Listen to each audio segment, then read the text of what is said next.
Nesse domingo, 5 de julho, nós começamos a segunda temporada da série Quatro Olhares. Alguém está perguntando para mim se eu estou fazendo seriado da Netflix. Não necessariamente, mas resolvi fazer assim. Ou seja, estamos desenvolvendo essa série Quatro Olhares nos Evangelhos de Jesus Cristo.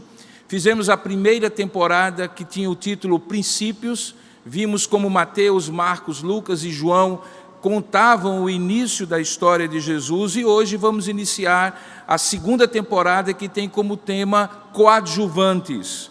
A ideia é que possamos caminhar com os evangelistas, apresentando alguns dos personagens coadjuvantes de Jesus. Ele é o grande protagonista da história da redenção que os evangelistas contam, mas gente como Maria, como a família de Jesus, como João Batista, os discípulos, os apóstolos, os políticos e os religiosos da época de Jesus, tiveram uma relação ali com ele que sempre foi marcada por algumas polêmicas e por algumas questões que valem a pena nós visitarmos. Então, hoje, particularmente neste primeiro episódio, nós vamos olhar juntos para a família de Jesus, especialmente para a sua mãe Maria.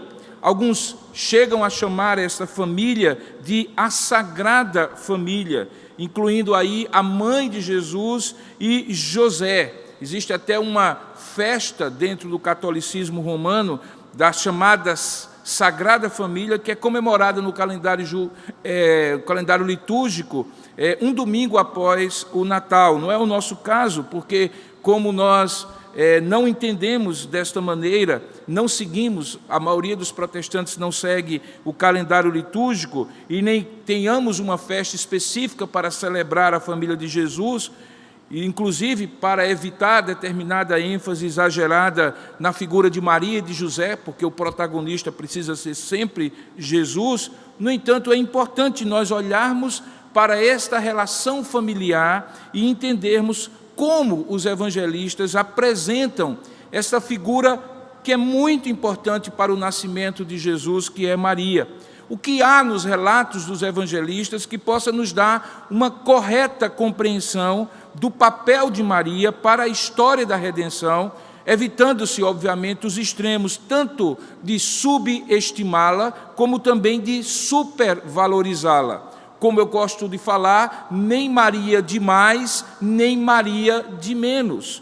Como, então, ter essa percepção equilibrada desta coadjuvante que tem um papel único na história da redenção? Para isso, eu gostaria de convidá-lo a abrir onde você estiver o texto da Sagrada Escritura, que se encontra em Lucas, capítulo 1, verso 26 a 56. Esse é o texto completo. Nós não vamos lê-lo completamente hoje pela manhã, porque esse primeiro episódio será feito em duas partes. Nesta primeira parte, nós vamos ver a anunciação de como o anjo Gabriel anunciou a Maria o nascimento de Jesus, e também a visita que ela faz a Isabel, sua parenta, que estava grávida já há 6 meses de João Batista, que viria a ser o antecessor de Jesus. E à noite nós iremos ler e expor o Cântico de Maria, também conhecido como Magnificar. Então temos um mesmo episódio, uma mesma exposição em duas partes, e esse também é o motivo para que você esteja aqui conosco no domingo pela manhã, às 9 horas, e também às 18 horas para ver a segunda parte. Pois bem, vamos a Lucas capítulo 1, versos 26 em diante. E diz assim a palavra de Deus, você pode acompanhar aí a leitura. No 6º mês, foi o anjo Gabriel enviado da parte de Deus para uma cidade da Galileia chamada Nazaré, a uma virgem desposada com certo homem da casa de Davi, cujo nome era José, e a virgem chamava-se Maria. E entrando o anjo aonde ela estava, disse: Alegra-te, muito favorecida, pois o Senhor é contigo. Ela, porém, ao ouvir esta palavra, perturbou-se muito e pôs-se a pensar no que significaria essa saudação. Mas o anjo lhe disse: Maria, não temas, porque achaste graça diante de Deus. Eis que conceberás e darás à luz um filho, a quem chamarás pelo nome de Jesus. Este será grande e será chamado Filho do Altíssimo. Deus, o Senhor, lhe dará o trono de Davi, o seu pai. Ele reinará para sempre sobre a casa de Jacó, e o seu reinado não terá fim. Então disse Maria ao anjo: como será isto? Pois eu não tenho relação com homem algum. Respondeu-lhe o anjo: descerá sobre ti o Espírito Santo, e o poder do Altíssimo te envolverá como uma sombra. Por isso também o ente santo que há de nascer será chamado Filho de Deus.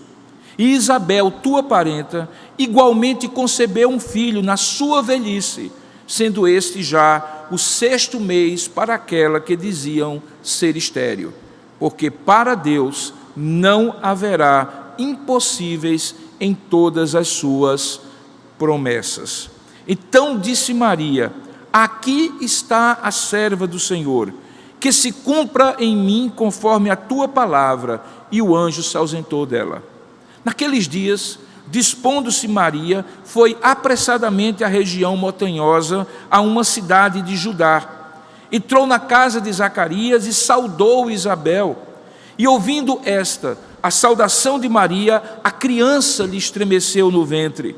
Então Isabel ficou possuída pelo Espírito Santo e exclamou em alta voz: bendita és tu entre as mulheres, e bendito o fruto do teu ventre. E de onde me provém que me venha visitar a mãe do meu Senhor? Pois logo que me chegou aos ouvidos a voz da tua saudação, a criança estremeceu de alegria dentro de mim.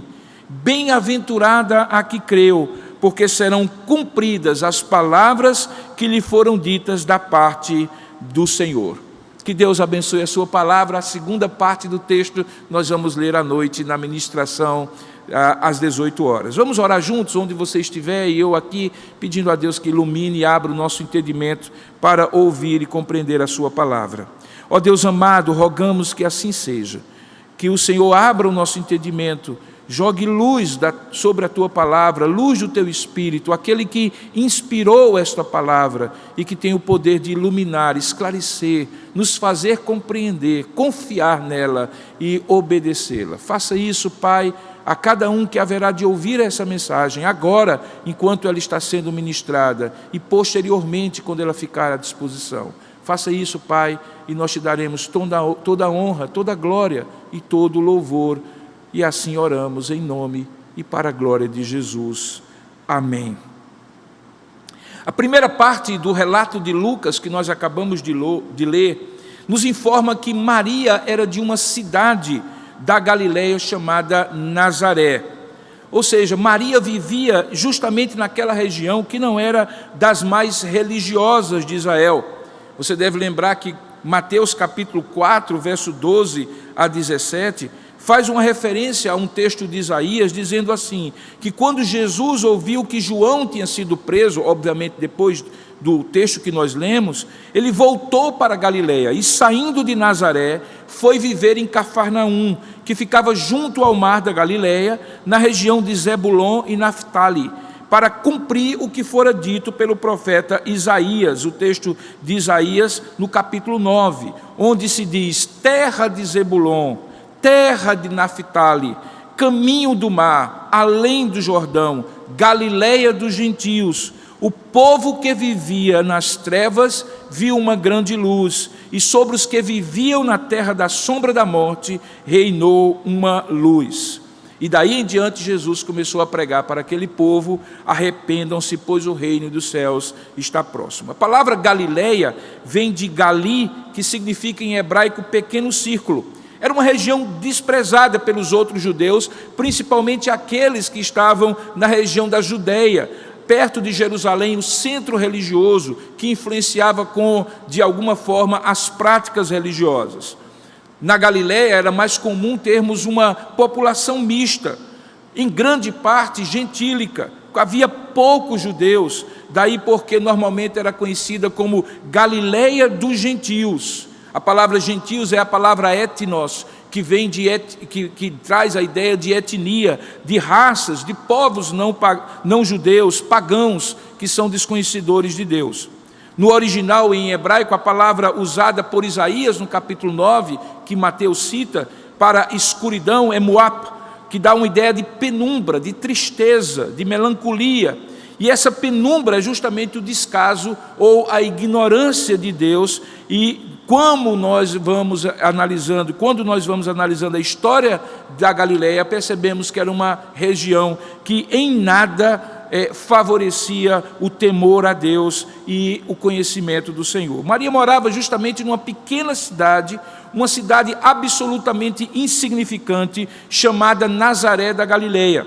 Era tão insignificante que ela nunca tinha sido mencionada na Bíblia até esse momento. Não há nenhuma referência a Nazaré no Antigo Testamento. E até tinha uma certa má fama, no sentido de que era tão pequena e tão impregnada por esse espírito gentílico, pagão, que você deve recordar que quando Natanael pergunta a Filipe, que havia lhe dito que eles tinham achado o Messias, isso está relatado pelo apóstolo João, Natanael diz a Filipe: de Nazaré pode sair alguma coisa boa? Era um ditado popular que demonstrava o quão desprezada era aquela cidade da Galileia. Então veja que é curioso que a personagem que vai ser a coadjuvante, caracterizada por sua piedade, pelo seu temor a Deus, pela sua confiança e obediência a Deus, venha não do centro religioso, onde tudo favoreceria que ela tivesse uma vida piedosa, mas justamente da periferia de Israel, de uma cidade insignificante, de uma região que não era a região mais piedosa. Quando Maria vai para ter Jesus na cidade de Belém, da Judeia, o texto diz que ela foi porque, apesar de morar em Nazaré, e José, o seu futuro esposo, também, quando o decreto de César Augusto convocou toda a população do império para recensear-se, o critério do recenseamento era que cada um deveria voltar à sua cidade natal, à sua cidade e região de nascimento. E como José era da tribo de Judá, descendente daquela região, e Maria também, eles vão para aquela região, de modo que, apesar de viverem ao norte em Nazaré, nessa região mais gentílica e pagã, eles vão para o sul, perto de Jerusalém, para a cidade de Belém, que fica nas cercanias de Jerusalém, para ter Jesus. Lucas faz questão, nessa descrição, de caracterizar que o anjo aparece, diz o texto, a uma virgem desposada com certo homem da casa de Davi, para enfatizar que tanto José como Maria eram descendentes de Davi, porque a promessa e a profecia dizia que era de Judá que viria o Messias, e que esta Maria, que era sua noiva, esse é o sentido da ideia da palavra desposada, também era da tribo de Judá. O casamento judaico, como grande parte dos povos semitas, acontecia muito cedo na vida de uma mulher. É provável que Maria fosse uma adolescente, com seus 12, 14 anos, 15 anos talvez. A tradição diz que José era um homem mais velho. E com esta ideia é quando é dito que, pelo texto, que o anjo é enviado a uma virgem que está prometida, comprometida, desposada, que era algo muito mais sério do que o noivado hoje. Na verdade, a mulher naquela época, e também o homem, já assumia compromissos relacionados ao casamento, de fidelidade, de exclusividade, menos relações sexuais que só podiam acontecer depois das núpcias. Então Lucas, em sua maneira organizada, como vimos domingo passado, como um hábil historiador que concatena os fatos de maneira sistemática, perceba que ele localiza os fatos, vai acontecer em Nazaré da Galileia, ele descreve os personagens envolvidos, é um anjo enviado pelo Senhor, que nós sabemos que é Gabriel, que é enviado a uma jovem, muito jovem, mas que já estava desposada de um marido chamado José, que ambos eram da região da Judéia e que moravam em cima, no sul, na Galileia. Lucas então descreve esses fatos, personagens locais, traçando um cenário de uma maneira figurada. É como aquele filme que você assiste, que começa com um plano aberto mostrando a paisagem daquele lugar. E de repente ele vai fechando esse plano para aquela história específica que ele quer contar naquele lugar, com aquele horizonte, com aquela história, com aquela geografia que ele colocou na primeira imagem daquele filme. Curioso é que no diálogo do anjo com Maria e no diálogo de Isabel com Maria, que foi o texto que nós lemos e que vamos expor nesta manhã, as reações de Maria acabam revelando em grande parte aquilo que era o papel que o anjo e, acima de tudo, que Deus queria que ela assumisse. Alguém já disse que as reações de uma pessoa diante de fatos inesperados, quando a pessoa é pega de surpresa, falam muito do caráter da pessoa. Assim, sem organizar as emoções, a pessoa acaba dizendo logo, colocando logo para fora aquilo que realmente é de coração. Se isso é fato, então, ao olhar as reações de Maria, então nós iremos perceber o caráter dela. E o caráter dela nos levará a refletir sobre o tema exatamente da exposição de hoje pela manhã. É que Maria é uma coadjuvante do grande protagonista Jesus, mas que ela é uma coadjuvante com um papel único na história. Você tem vários discípulos, você tem vários apóstolos, você tem irmãos de Jesus que são inclusive nomeados na Bíblia, irmãos e irmãs, mas você só encontra uma Maria. Embora haja a Maria Madalena e outras Marias que eventualmente viviam ao redor de Jesus quando ele começa o seu ministério, lembrando que a palavra Maria é a tradução da palavra Miriam em hebraico, é o equivalente a Miriam no hebraico. No entanto, Maria, mãe de Jesus, exerce um papel de coadjuvância único na história. Ela é a única que foi escolhida para ser a mãe do Senhor. Olhar as reações dela diante desse fato inesperado que lhe é comunicado pelo anjo, pode nos fazer compreender como ela deve ser vista como essa coadjuvante, com um papel único na história. E assim evitarmos o Maria de mais e evitarmos o Maria de menos. Veja, em primeiro lugar, Maria demonstra ser uma jovem temente a Deus, pois ela entendeu a seriedade, preste atenção, ela entendeu a seriedade da visitação do anjo. O anjo começa dizendo: alegra-te, muito favorecida.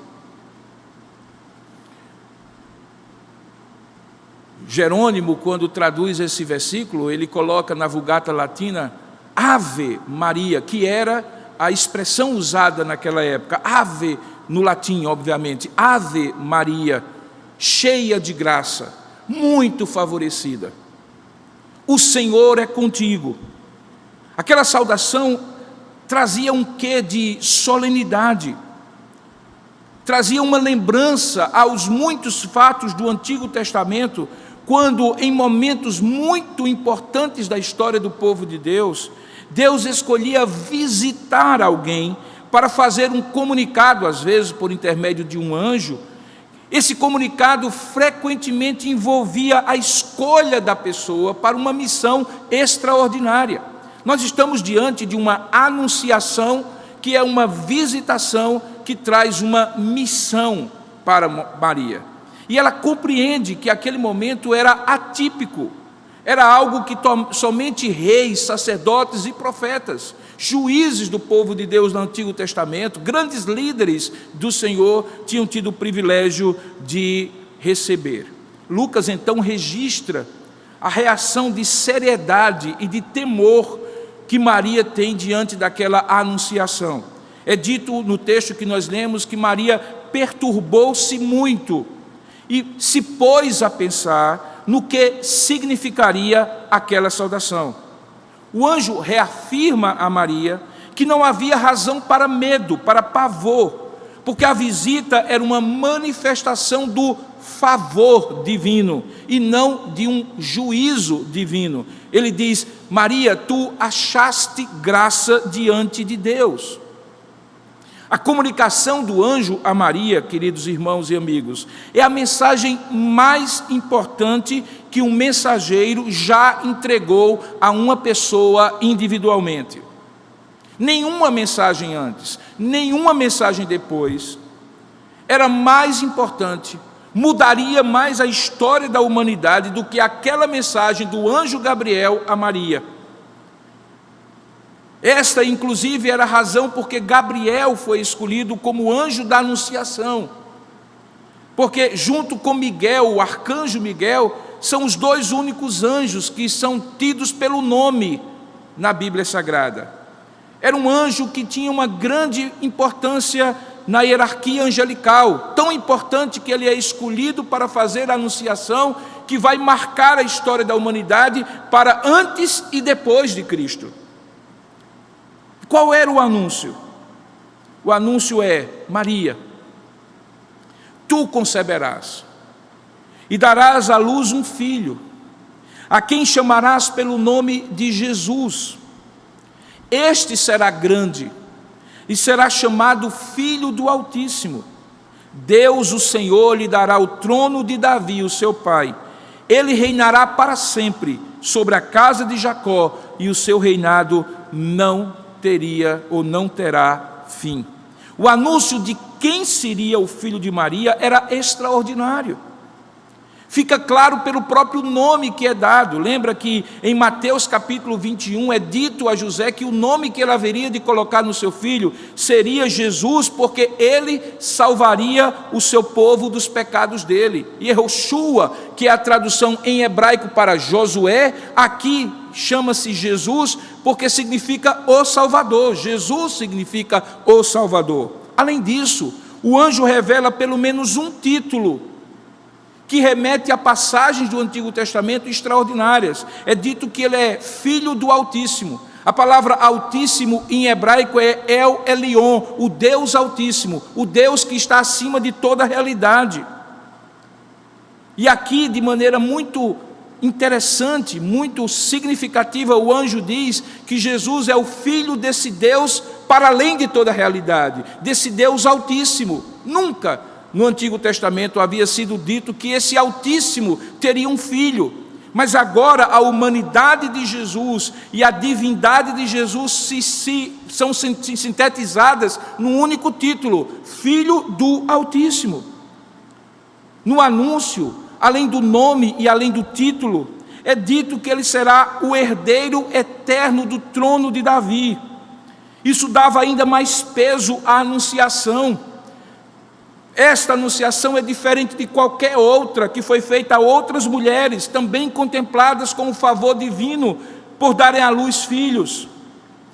Inclusive algumas delas sendo estéreis, como Sara, que deu à luz a Isaque, como Ana, que deu à luz a Samuel, como a própria Isabel, parenta de Maria, que deu à luz a João Batista, o antecessor de Jesus. Apesar de serem fatos extraordinários, no entanto, aqui não é um grande profeta que haveria de nascer, não é um grande rei humano que haveria de nascer, não é um grande sumo sacerdote, um grande personagem da história, é o protagonista da história.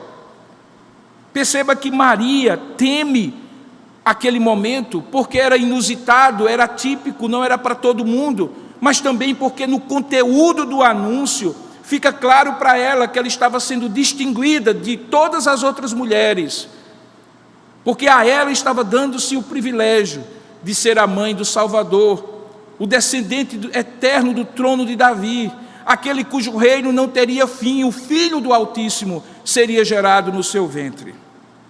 A reação dela de temor mostra não um pavor diante de Deus, mas uma reverência. Algo sagrado lhe havia sido dito. Um segredo dos céus lhe havia sido anunciado. Ela saberia, à medida que aquela criança haveria de crescer no seu ventre, que o ente sagrado foi concebido de maneira miraculosa e sobrenatural no seu útero. Como não temer diante de Deus? Como não sentir-se privilegiado e ao mesmo tempo trêmula diante de tanto privilégio? A reação de Maria mostra que ela era uma mulher temente a Deus. Em segundo lugar, a reação de Maria mostra que era uma jovem também crente em Deus. Isso fica muito claro quando ela quis entender como seria, sem descrer, mas ela queria entender como seria antecipadamente a impossibilidade natural de que o anúncio poderia se realizar, porque, como ela mesmo colocou, ela perguntou ao anjo: mas me diga uma coisa, como será isto? Pois eu não tenho relação com homem algum. Lucas descreve que daquele medo inicial diante do aparecimento e da revelação de Gabriel, Maria tem essa segunda reação. E essa segunda reação não foi de descrença, foi de incompreensão diante da realidade dela ser virgem e assim mesmo dar à luz um filho. Quando você compara, por exemplo, a reação de Maria e a reação de Zacarias, que antes disso havia também recebido a anunciação de que sua esposa Isabel, que era estéril e avançada em dias, e ele também, portanto, dois homens, um homem e uma mulher idosos, haveriam de gerar um filho, João Batista. A diferença da reação de um para o outro é muito clara. No verso 18, Zacarias recebe a revelação e pergunta ao anjo: como saberei isso? Eu sou velho, minha mulher avançada em dias. Noutras versões, é como se ele perguntasse assim: como é que eu posso ter certeza de que isso realmente vai acontecer? A reação de Deus foi deixá-lo silente, mudo, enquanto durou a gestação de a gestação de Isabel, de João Batista. E quando João Batista nasce, Deus destrava a sua mudez, para que ficasse claro que ele não poderia descrer das promessas de Deus. Mas no caso de Maria, a reação dela demonstra uma confiança em Deus. No caso de Maria, ela simplesmente queria saber como seria o papel dela no milagre da concepção virginal de Jesus. No caso de Zacarias, a dúvida era como seria possível que Deus fizesse isso acontecer. A dúvida de Maria era sobre qual era a missão dela como parte do milagre. A dúvida de Zacarias era sobre a missão de Deus e o poder que Deus teria que ter para fazer o milagre acontecer. O anjo convence Maria com um argumento inquestionável, que seria mais ou menos o equivalente a dizer assim: você crê que Deus é todo-poderoso? E Maria diria: sim, eu creio. Então, se você crê que Deus é todo-poderoso, não há impossíveis para Deus em todas as suas promessas. Se Deus é todo-poderoso, Ele pode fazer tudo o que Ele quiser para a glória do seu santo nome e para o cumprimento de suas promessas. Mas o anjo vai um pouquinho mais, ele vai de fato explicar a Maria. Eu fico sempre imaginando uma menina franzina, uma adolescente magrinha, no início da sua adolescência, conhecendo, obviamente, como é o caminho natural de uma geração de um filho, pelo intercurso sexual de um homem e de uma mulher, mas ainda sem compreender como ela, sendo virgem e tendo um compromisso com José, de repente apareceria grávida. O anjo então tranquiliza Maria, dizendo: olha, eu vou te dizer duas coisas. Primeiro, que a geração desse Jesus que nascerá de você é sobrenatural e divina. Então esqueça a ideia natural do intercurso sexual para que você tenha Jesus. E ele diz isso nas seguintes palavras: descerá sobre ti o Espírito Santo, e o poder do Altíssimo te envolverá com a sua sombra. Por isso também o ente santo que há de nascer será chamado filho de Deus e não filho de José. Será teu filho, Maria, porque o teu ventre será o lugar onde Deus conceberá o seu filho, humanamente falando. Perceba que a maneira poética como o anjo coloca, descerá sobre ti o Espírito Santo, e o poder do Altíssimo te envolverá a tua sombra, remete a alguns momentos em que a gente vê o Espírito Santo agindo. No momento da criação, lembra, diz que no princípio criou Deus os céus e a terra, porém era sem forma e vazia, mas o Espírito de Deus pairava sobre a face do abismo. Em vários momentos na travessia do povo para chegar à terra prometida, o Espírito Santo, a presença do Espírito Santo é assemelhada a uma sombra naquele sol causticante do deserto. A ideia de que a sombra do Altíssimo, como diz o Salmo 91, proteja, gere vida, produza milagres, é a ideia que o anjo transparece e comunica aqui para Maria.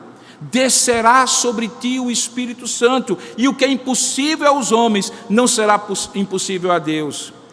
O poder do Altíssimo te envolverá com um abraço da sua sombra, e o que é impossível aos homens será possível a Deus. E por causa disso, o ente santo, separado, distinto de todos os outros seres e todos os outros bebês pela maneira natural de serem concebidos, será chamado Filho de Deus. Para ajudar Maria a entender que Deus já estava fazendo o milagre, ele então usa um segundo argumento. O anjo, quando fala para ela, diz: olha, Maria, Isabel, tua parenta, aquela que para muitos já diziam ser estéril e incapacitada para ter filhos, saiba que ela já concebeu um filho na sua velhice, e ela já está grávida de 6 meses. Então, tanto a esterilidade de Isabel, na sua idade avançada, com seu marido Zacarias também na idade avançada, são usados pelo anjo para dizer: olha, você quer um exemplo de como isso acontecerá? Isabel, tua parenta, já está grávida. E aquela que diziam ser avançada em dias e não ser mais possível ter nela a geração de um filho, aquela que consideravam estéril, ela já está grávida. Para Deus não haverá impossíveis, e Ele já está fazendo o milagre, Maria. Então, tanto a virgindade de Maria é superada pela geração sobrenatural de Jesus, pela ausência das relações sexuais entre ela e o seu marido José, também já tem um exemplo de que a esterilidade e o avançado dos dias de Zacarias e de Isabel também já foram superados. Então é perceptível que, debaixo dessa explicação do anjo, Maria confia, não apenas teme a seriedade do anúncio, mas Maria confia, embora fosse incompreensível, por causa da impossibilidade natural do que estava sendo dito para ela, era confiável pela possibilidade sobrenatural da anunciação. E isso é uma coisa interessante, porque frequentemente nós estamos diante de situações que, pela possibilidade natural, é impossível, mas é plenamente compreensível e confiável pela possibilidade sobrenatural, porque estamos falando do Deus que é Altíssimo, o Deus Todo-Poderoso.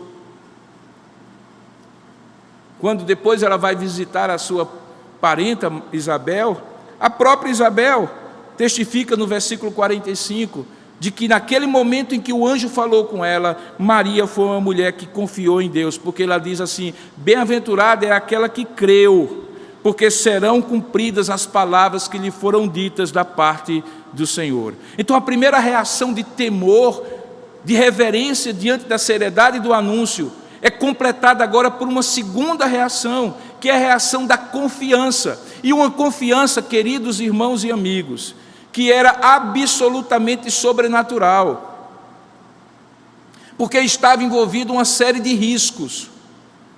Uma noiva desposada a um homem que aparecesse grávida poderia ser acusada de adultério e ser apedrejada segundo a lei de Moisés. A confiança que Maria tinha em Deus era tão grande que, se Deus era capaz de gerar no seu ventre um filho de maneira sobrenatural, ele também seria capaz de protegê-la e guardá-la da maledicência dos outros, da maldade dos outros, da acusação dos outros de que ela supostamente teria cometido um adultério. Nós conhecemos pelo relato de Mateus que Deus gerou no coração de José uma consciência de que estava diante de algo sobrenatural. O anjo também apareceu para ele, obviamente, e ele entendeu que aquela não era uma história de carochinha, que o próprio Deus havia feito um plano extraordinário que o envolvia, mas que envolvia principalmente aquela que seria a sua esposa, que teria um filho que não seria seu, numa época de noivado, sem cometer adultério ou infidelidade contra ele, mas porque a geração de Jesus seria sobrenatural.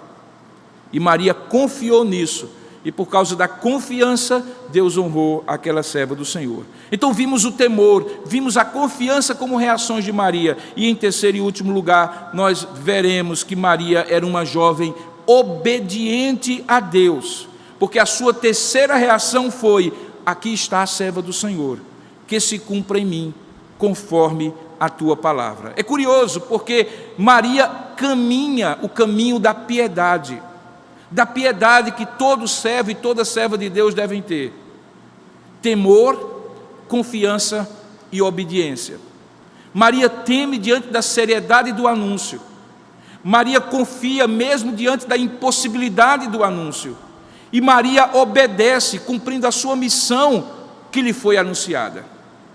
Nesse ponto, Lucas descreve essa terceira reação, que ele resume em 3 palavras: submissão, confiança e disposição. Veja, ela diz: aqui está a serva do Senhor, que se cumpra em mim, conforme a tua palavra. Primeiramente, era uma submissão de Maria em aceitar este papel de coadjuvante única na história da redenção. Ela assume a sua missão. Lembra que a palavra submissão significa uma missão que está debaixo de uma missão maior, é parte da missão maior. Então ela entendeu que a sua missão era parte da missão maior de Jesus, e então ela entra em submissão. Ela diz: aqui está a serva do Senhor. O termo que ela usa é de um serviço. Ela entende que o seu ventre foi convocado por Deus para ser o lugar de um serviço que ela ofereceria a Deus. Do mesmo jeito que os seus lábios poderiam cantar, que suas mãos poderiam trabalhar, que os seus pés poderiam propagar a palavra indo aos lugares, ela entendeu que agora o seu ventre seria o lugar da missão e do serviço que ela ofereceria a Deus. Por isso ela se auto-intitula serva do Senhor. Além de submissão, ela demonstra essa confiança, porque ela diz assim: seja feito conforme a tua palavra.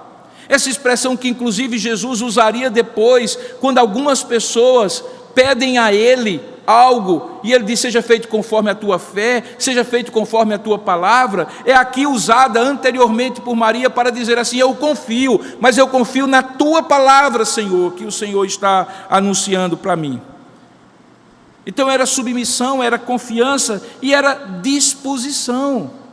Disposição de fazer o que se esperava dela, que se cumpra em mim, não em outra. Se sou eu a escolhida, que se cumpra em mim. Eis aqui a tua serva. Essa missão de Maria, infelizmente, ao longo dos 2000 anos de cristianismo, tem sido um grande ponto de controvérsia. Alguns têm usado um certo sofismo, um certo silogismo, quando dizem assim: então, se Jesus é Deus e Maria é mãe de Jesus, logo Maria é mãe de Deus. No ano de 325, no concílio de Niceia, foi dado a Maria o título de Theotokos, ou literalmente aquela que é portadora de Deus. A ideia até então era, como de fato a Bíblia diz, que esse papel coadjuvante, único, singular, que nenhuma outra mulher teve, sem dúvida alguma, que nenhum outro homem poderia obviamente ter, foi dado a Maria. Mas ela era apenas, como de fato foi, instrumento da encarnação do Verbo de Deus, e esse papel é único e singular. Nesse sentido, Maria não pode ser comparada a qualquer outra mulher. Ninguém houve antes ou depois, e ninguém jamais haverá de ter uma missão tão nobre e maravilhosa como a missão de Maria. Mas a Bíblia deixa claro, era uma missão de coadjuvante, de submissão a uma missão maior, que era a missão de Jesus. Em nenhum momento Maria é alçada à mesma condição de Jesus. Não há dois protagonistas nessa história. Infelizmente, esses que assim insistem como uma forma de argumentar, acabam indo ao extremo e adorando a Maria, embora digam que não estão cometendo mariolatria.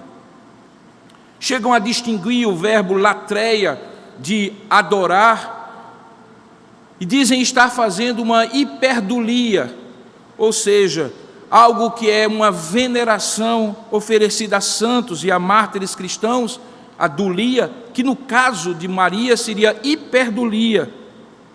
Mas, de fato, qualquer aspecto que afirme 1 centímetro a mais do que a Bíblia diz sobre Maria, do que a Bíblia revela sobre ela, se é algo 1 centímetro que for ultrapassado, então nós começamos a ter o erro de Maria demais. É quando, por exemplo, na famosa oração da Ave Maria, a primeira parte retrata versículos da Bíblia, tirados inclusive dessa passagem e do Magnificat que nós vamos expor à noite.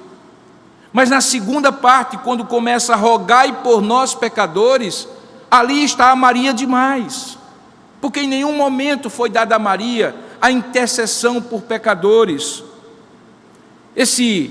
Esta missão é dada ao seu Filho, quando depois de sofrer, morrer, ressuscitar e ser assunto aos céus, diz a Bíblia que está à direita do Pai intercedendo por nós.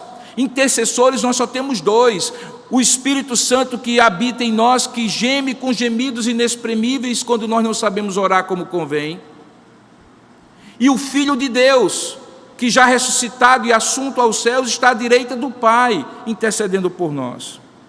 Infelizmente, é registrado na história, especialmente no Jornal do Vaticano, Observatório Romano, na sua edição semanal, em inglês, do dia 25 de junho de 1997, na página 10, que uma comissão de teólogos, desde aquela época, está avaliando uma petição subscrita por numerosos bispos e fiéis católicos, para uma eventual proclamação de um 5º dogma mariano. Existem 4 dogmas marianos: que Maria é mãe de Deus, que ela continuou virgem depois que Jesus nasceu, a perpétua virgindade de Maria, o dogma da Imaculada Conceição de Maria, de que Maria também teria sido concebida de maneira imaculada, e o dogma da Assunção da Virgem Maria ao céu, como Jesus foi assunto. Então, além desses 4,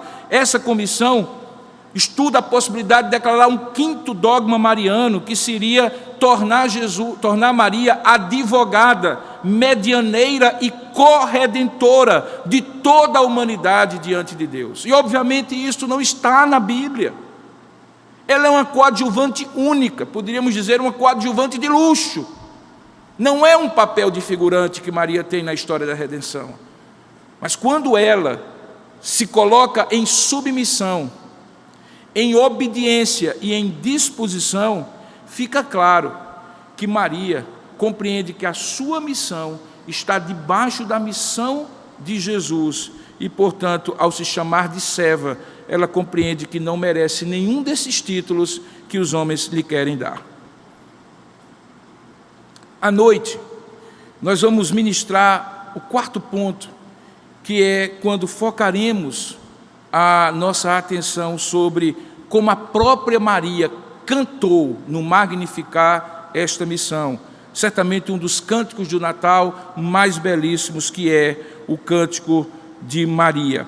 No entanto, para este momento inicial da primeira parte desse episódio, que fala sobre o papel extraordinário de Maria, eu gostaria de chamar a sua atenção ao fato de que, no início da mensagem, eu falei sobre o costume que alguns têm de chamar Maria e José, juntamente com Jesus, de a Sagrada Família.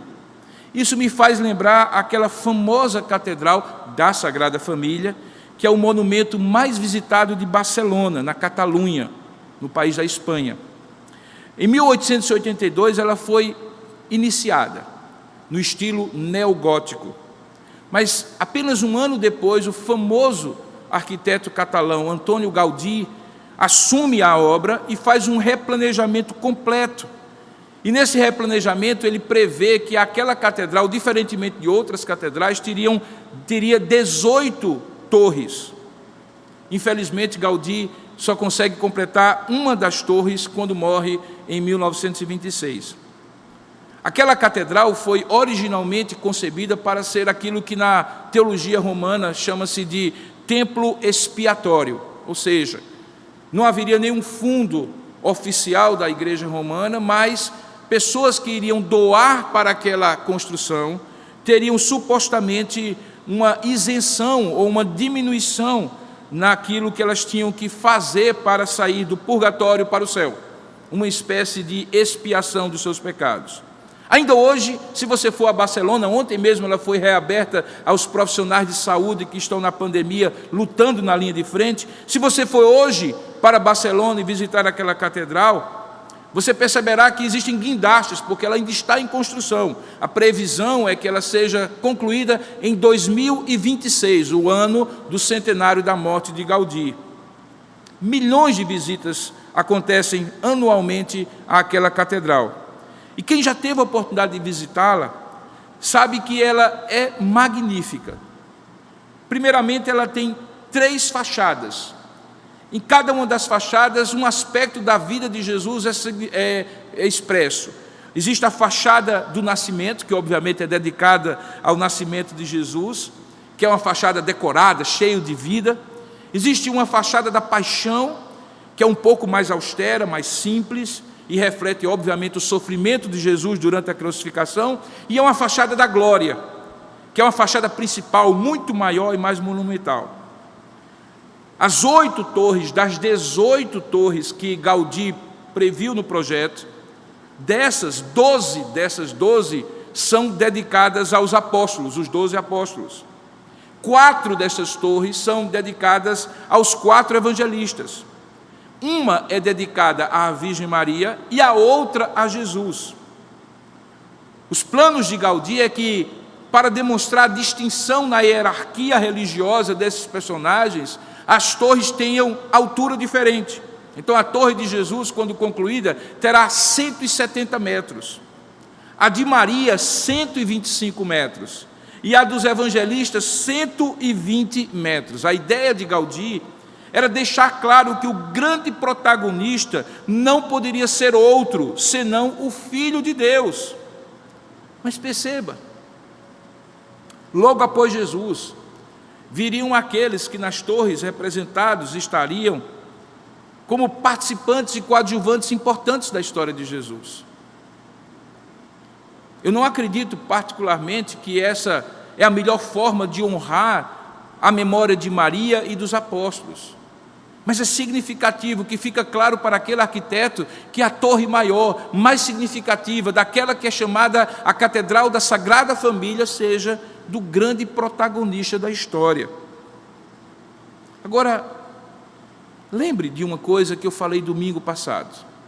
Quando Lucas escreve o seu evangelho, ele está escrevendo para alguém chamado Teófilo, que supostamente seria alguém que estava se iniciando no caminho do Evangelho, conhecendo as verdades fundamentais da fé cristã.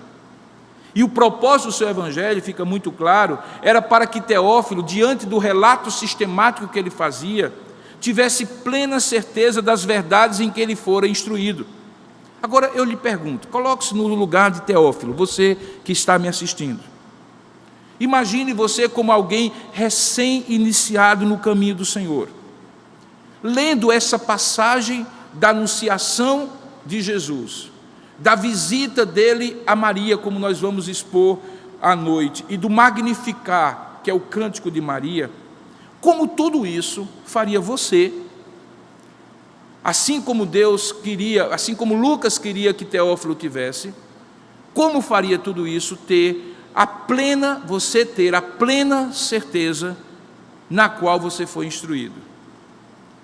Eu gostaria de apontar pelo menos 4 ou 5 frases rápidas para você refletir. Primeiramente, essa história deveria mostrar a você, e mostra, que o grande protagonista da redenção é Deus o Pai, que envia o seu Filho, que se encarna para cumprir a missão. Essa é uma história que começa a ser planejada na eternidade, no céu, quando nada havia, e se concretiza no tempo e na história, na pessoa de Jesus, na encarnação do Verbo. Segundo, que fica claro, sem dúvida alguma, que a grande coadjuvante dessa história é Maria, a quem Deus escolhe graciosamente para ser o instrumento que viabilizaria a concretização do plano como a mãe de Jesus. Mas instrumento não é autor. Da mesma maneira como coadjuvante não é protagonista. Terceiro, certamente você, se fosse Teófilo, perceberia que aqui Maria é contemplada no seu caráter piedoso, demonstrado por seu temor, confiança e obediência a Deus. Mas ela é contemplada pela graça de Deus. Ela não tem graça em si mesma, ela recebe graça. Ela é bem-aventurada, porque recebe o sopro da ventura graciosa de Deus. Ela recebe graça, ela não distribui graças. Quarto, Maria compreende que a dimensão maior da história da redenção, ela compreende, não sou eu nem Lucas que está dizendo, como ficará ainda mais claro à noite, é ela mesma quem diz, que ela compreende que a dimensão maior da história da redenção, para a qual ela havia sido escolhida, e que era muito maior do que a sua história particular, como uma virgem que dá a luz ao Salvador. Ela entende que o nascimento do filho que tem no útero é o cumprimento pleno de uma promessa divina, feita há milênios a Abraão e a todas as gerações que esperavam o Messias. Ela vai colocar isso de maneira mais clara ainda no Magnificar. Ela entende que a sua história faz parte de uma grande história da redenção. Ela é a protagonista do momento em que essa história se concretiza no tempo e na história, que esse plano se realiza concretamente.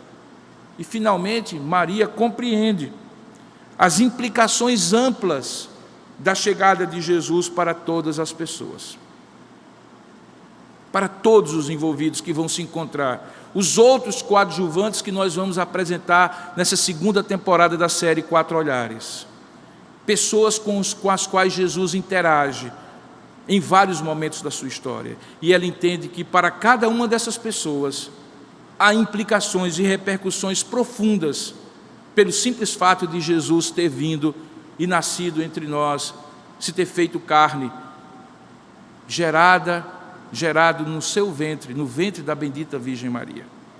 À noite, nós iremos ver como ela mesma diz essas verdades, e por isso eu lhe convido a continuar como se você fosse o Teófilo para quem Lucas está escrevendo. Uma história que você não conhecia e que Lucas conta de maneira detalhada e sistemática, para que você tenha ainda mais plena certeza das verdades em que você está sendo instruído. Assim como Teófilo, certamente Deus deseja que você compreenda que Maria é uma coadjuvante especial e única para cumprir um papel singular na história da redenção. Se você compreender isso, você nunca cairá no erro de Maria de mais, nem de Maria de menos. Ela não é coprotagonista com Jesus, e ela também não é uma mera figurante da história de Jesus. Ela é a bem-aventurada mãe e portadora do Salvador, quando no seu ventre vê o ente sagrado, o Filho do Altíssimo, ser gerado. Portanto, glória a Deus pela pessoa de Jesus, que é o grande protagonista. E graças a Deus, porque Maria teve essa atitude de temor, de confiança e de obediência a Deus, sem as quais a sua participação no drama da redenção não aconteceria.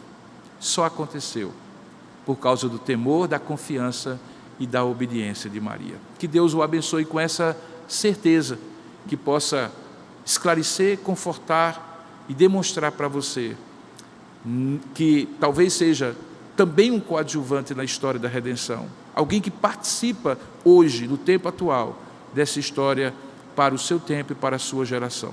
Que Deus nos abençoe e nos faça cada vez firmes no Senhor. É o que nós oramos, agradecemos, pedimos a Deus que ao final dessa mensagem aconteça no seu coração. Ó Deus amado e querido Pai, nesse momento em que nós encerramos este culto, nós rogamos a Tua bênção sobre tudo aquilo que foi ministrado, o que foi louvado, glorificado o Teu nome, com cânticos e orações, com a leitura da Tua palavra, e aquilo que foi ministrado pela exposição da Tua palavra. Que tudo isso possa descer não apenas na nossa mente, nas nossas cognições e compreensões racionais, mas também tocar as nossas emoções mais profundas, os afetos do nosso coração, e nos conduzir na direção de atitudes, volições, tomadas de decisões e de escolhas semelhantes àquelas que Maria tomou, quando no temor do Senhor e por confiança a Deus, resolveu obedecer e cumprir a sua parte na grande missão que havia lhe sido dada, missão que fazia parte da missão maior de Jesus para a redenção dos seus filhos. Oramos que cada um de nós, à semelhança de Maria, possa também dizer: eis aqui a tua serva, eis aqui o teu servo, cumpra-se em mim a tua palavra. Abençoa-nos nessa hora com a tua bênção, bênção do Deus triuno, o Pai, o Filho e o Espírito Santo, pois assim nós te oramos e agradecemos em nome de Jesus, o Salvador. Que a graça do nosso Senhor e Salvador Jesus Cristo, o amor do nosso Deus e Pai, o poder, a comunhão e a consolação do Santo Espírito de Deus, repouse em sua vida, na vida de sua família, meu irmão, minha irmã, e em todo o povo de Deus na face da terra, desde agora e para todos sempre. Amém. Amém.